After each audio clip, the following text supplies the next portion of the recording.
시청자 여러분, 안녕하십니까? 12월 1일 미국 주요 뉴스를 전해드리겠습니다. 트럼프 대통령이 최근 마두로 베네수엘라 대통령과의 통화에서 즉각 퇴진을 요구했다는 보도가 나오며 두 정상이 어떤 이야기를 주고받았는지가 워싱턴과 카라카스에서 동시에 주목되고 있습니다. 마두로 대통령은 자신과 측근들에 대한 전 세계적 면책을 요구하며 트럼프 대통령의 요구를 받아들이지 않은 것으로 알려졌습니다. 이어서 트럼프 대통령은 기자들에게 통화 사실만 인정했을 뿐 잘됐다고도 나빴다고도 말하지 않겠다는 짧은 설명만 남겨 대화의 실제 내용은 여전히 베일에 가려져 있습니다. 당시 통화가 브라질과 카타르, 터키의 중재로 성사됐다는 보도가 이어지지만 이후 두 정상 사이에 직접적인 후속 접촉은 없었다고 전해집니다. 그래서 마두로 정부가 지난 주말 추가 통화를 다시 요청했지만 미국 측으로부터 아무런 답을 받지 못했다는 주장도 흘러나오고 있습니다. 상황은 더 복잡해지고 있는데요. 외신들은 트럼프 대통령이 마두로 대통령에게 지금 당장 물러나면 가족과 함께 안전한 출국을 보장하겠다는 강한 최후 통첩을 전달했다고 보도했습니다.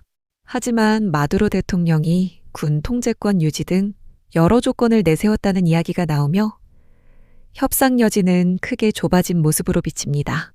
이어서 트럼프 대통령이 베네수엘라 상공을 완전히 폐쇄된 구역으로 간주해야 한다고 말하자 카라카스에서는 실제 군사행동 가능성을 둘러싼 불안이 빠르게 확산됐습니다. 반면 트럼프 대통령은 해당 발언이 공격을 의미하는 것은 아니라며 너무 읽어들을 필요 없다고 말해 해석이 더 엇갈리고 있습니다.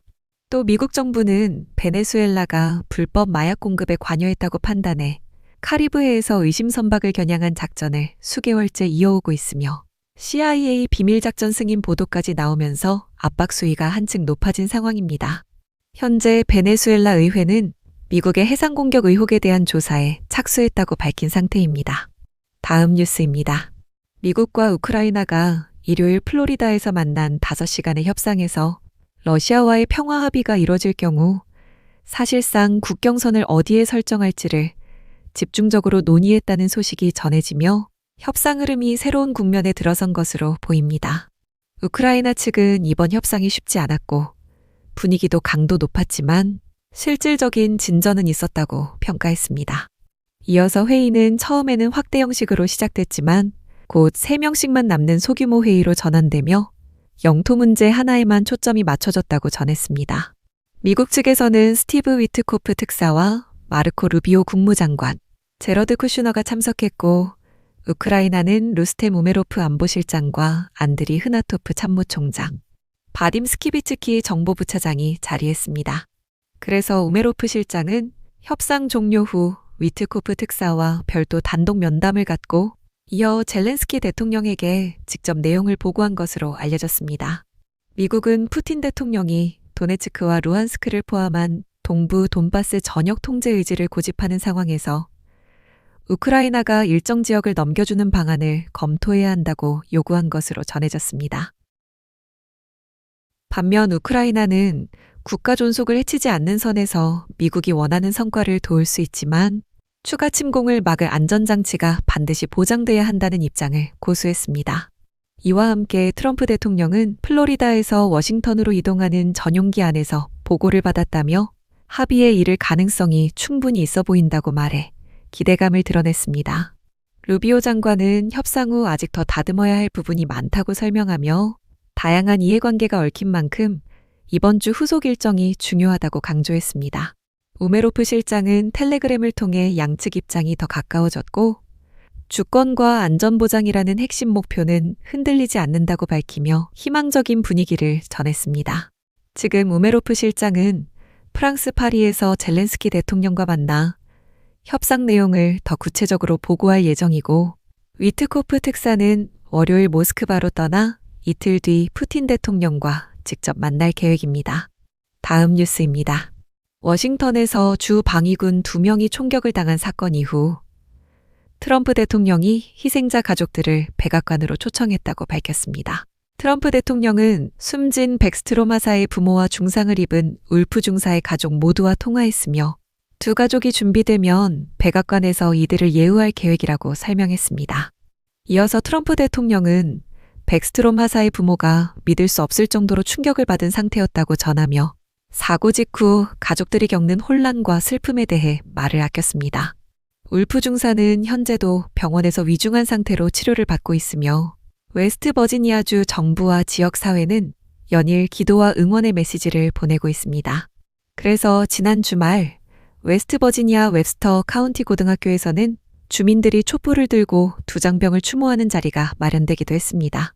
총격 용의자는 라크완발이라는 29세 아프간 국적 남성으로 최근 몇 년간 정신적 불안정과 돌발적인 장거리 이동이 반복됐다는 정황이 여러 이메일과 기록에서 드러나고 있습니다.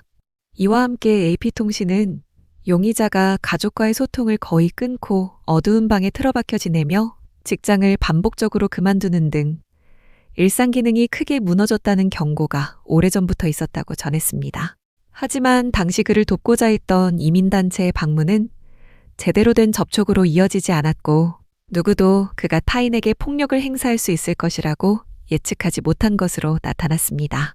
FBI는 용의자의 아프간 군 복무 경력과 CIA 지원부대 소속 경험 등을 살펴보며 범행 동기 전반을 조사하고 있지만 현재까지 이념적 배경은 확인되지 않았다고 밝혔습니다. 현재 백스트롬 하사의 장례 일정은 조율 중이며 울프 중사는 가족과 의료진의 돌봄 속에 중환자실에서 생명유지 치료를 이어가고 있습니다. 다음 뉴스입니다. 미 연방대법원이 오늘부터 음악산업계와 인터넷 서비스 업체인 콕스 커뮤니케이션즈가 벌이고 있는 10억 달러대 저작권 책임 소송을 심리하면서 인터넷 제공업체가 이용자들의 불법 복제를 어디까지 책임져야 하는지가 핵심 쟁점으로 떠오르고 있습니다. 이번 소송은 사브리나 카펜터와 기비언 등 여러 아티스트를 대표하는 음반사들이 콕스가 반복적으로 저작권을 침해한 이용자들의 접속을 끊지 않았다고 주장하며 제기했습니다.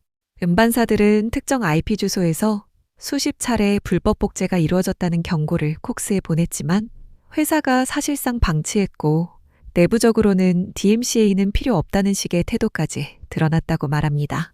이어서 하급심 배심원단은 음반사들의 주장을 받아들여 콕스에 10억 달러 배상 판결을 내렸지만 항소심에서 일부 위반 항목이 줄어들면서 사건은 다시 대법원으로 올라왔습니다. 콕스는 자신들이 이용자들의 행동을 조장한 적이 없고 불법 복제를 막기 위한 내부 절차를 운영해왔다며 책임을 물을 수 없다고 반박하고 있습니다. 콕스는 전체 이용자의 1%도 되지 않는 비율이 음악 저작권을 침해하고 있고 통보를 받은 뒤 조치를 취하면 대부분 문제가 해결된다며 업체를 인터넷 경찰로 만들 수는 없다고 주장합니다. 이와 함께 콕스는 병원, 학교, 군부대, 카페 같은 여러 이용자가 공유하는 회선을 IP 하나만으로 차단하는 건 현실적으로 불가능하다고 강조했습니다. 반면 음악산업계는 콕스가 더 완화된 방법으로도 불법 복제를 막을 수 있었지만 수익 감소를 우려해 적극적인 조치를 피했다며 책임을 회피할 수 없다고 말합니다. 또 당시 콕스 네트워크의 상당량이 파일 공유 트래픽으로 채워졌다는 점을 근거로 회사가 침해 행위를 알고도 별다른 대응을 하지 않았다는 주장을 이어갔습니다. 대법원은 적극적으로 기여했다는 기준을 어떻게 해석할지에 따라 인터넷 산업 전반에 큰 영향을 줄 수 있어 기술업계와 시민단체, 정부까지 모두 의견서를 제출한 상태입니다. 최종 판결은 내년 여름쯤 나올 예정으로 현재 콕스의 책임 범위를 둘러싼 법적 판단이 주목되고 있습니다. 다음 뉴스입니다.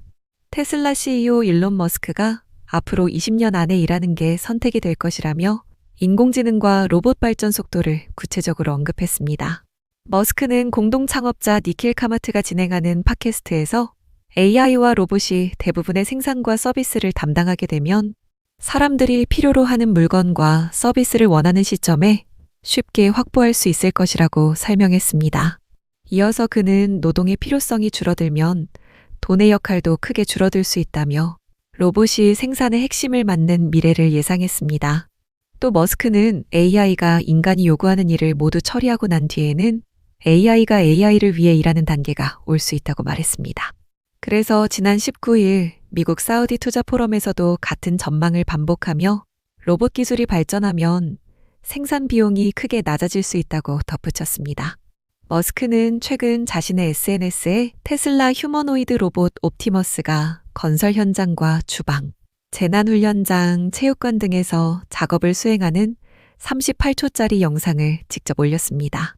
해당 영상은 공개 직후 수천만 회 조회수를 넘기며 로봇이 실제 현장에서 수행 가능한 동작과 작업 능력을 구체적으로 보여주는 사례로 주목됐습니다. 이와 함께 머스크는 로봇이 노동력 부족 문제를 해결할 수 있고 사람들이 본인이 원하는 업무만 선택해 일하는 구조가 가능해질 것이라고 설명했습니다. 전문가들은 로봇 기술이 조리, 운반, 경비 등 반복 작업에서는 빠르게 발전하고 있지만 복잡한 판단이 필요한 업무는 아직 개선이 더 필요하다고 분석했습니다. 머스크는 휴머노이드 로봇이 장기적으로 테슬라의 가장 큰 사업이 될 수 있다며 시제품 고도화와 생산 라인 확대를 이어가고 있습니다. 마지막 뉴스입니다. 트럼프 대통령이 차기 연방준비제도 의장 후보를 이미 결정했다며 조만간 발표하겠다고 밝히면서 제롬 파월 현 의장의 임기 만료를 앞둔 인선 과정이 본격적인 관심을 받고 있습니다. 트럼프 대통령은 플로리다에서 워싱턴으로 향하는 전용기 안에서 기자들과 만나 누굴 선택할지 알고 있다고 말했지만 캐비넷의 데니시 국장이 지명자인지에 대해서는 답을 피했습니다. 이어서 트럼프 대통령은 해색 관련 질문에 웃음으로 반응하며 발표 때 알게 될 것이라고만 말해 여러 가능성을 열어둔 상태입니다. 해색 국장은 CBS와 폭스뉴스 인터뷰에서 자신이 유력하다는 보도를 낮춰 말했지만 대통령이 발표에 가까워졌다는 점이 시장에 긍정적으로 작용했다고 설명했습니다. 그래서 그는 금리가 내려가고 국채 입찰 결과가 개선된 점을 예로 들며 시장이 새로운 의장이 올 것이라고 예상하는 분위기라고 전했습니다.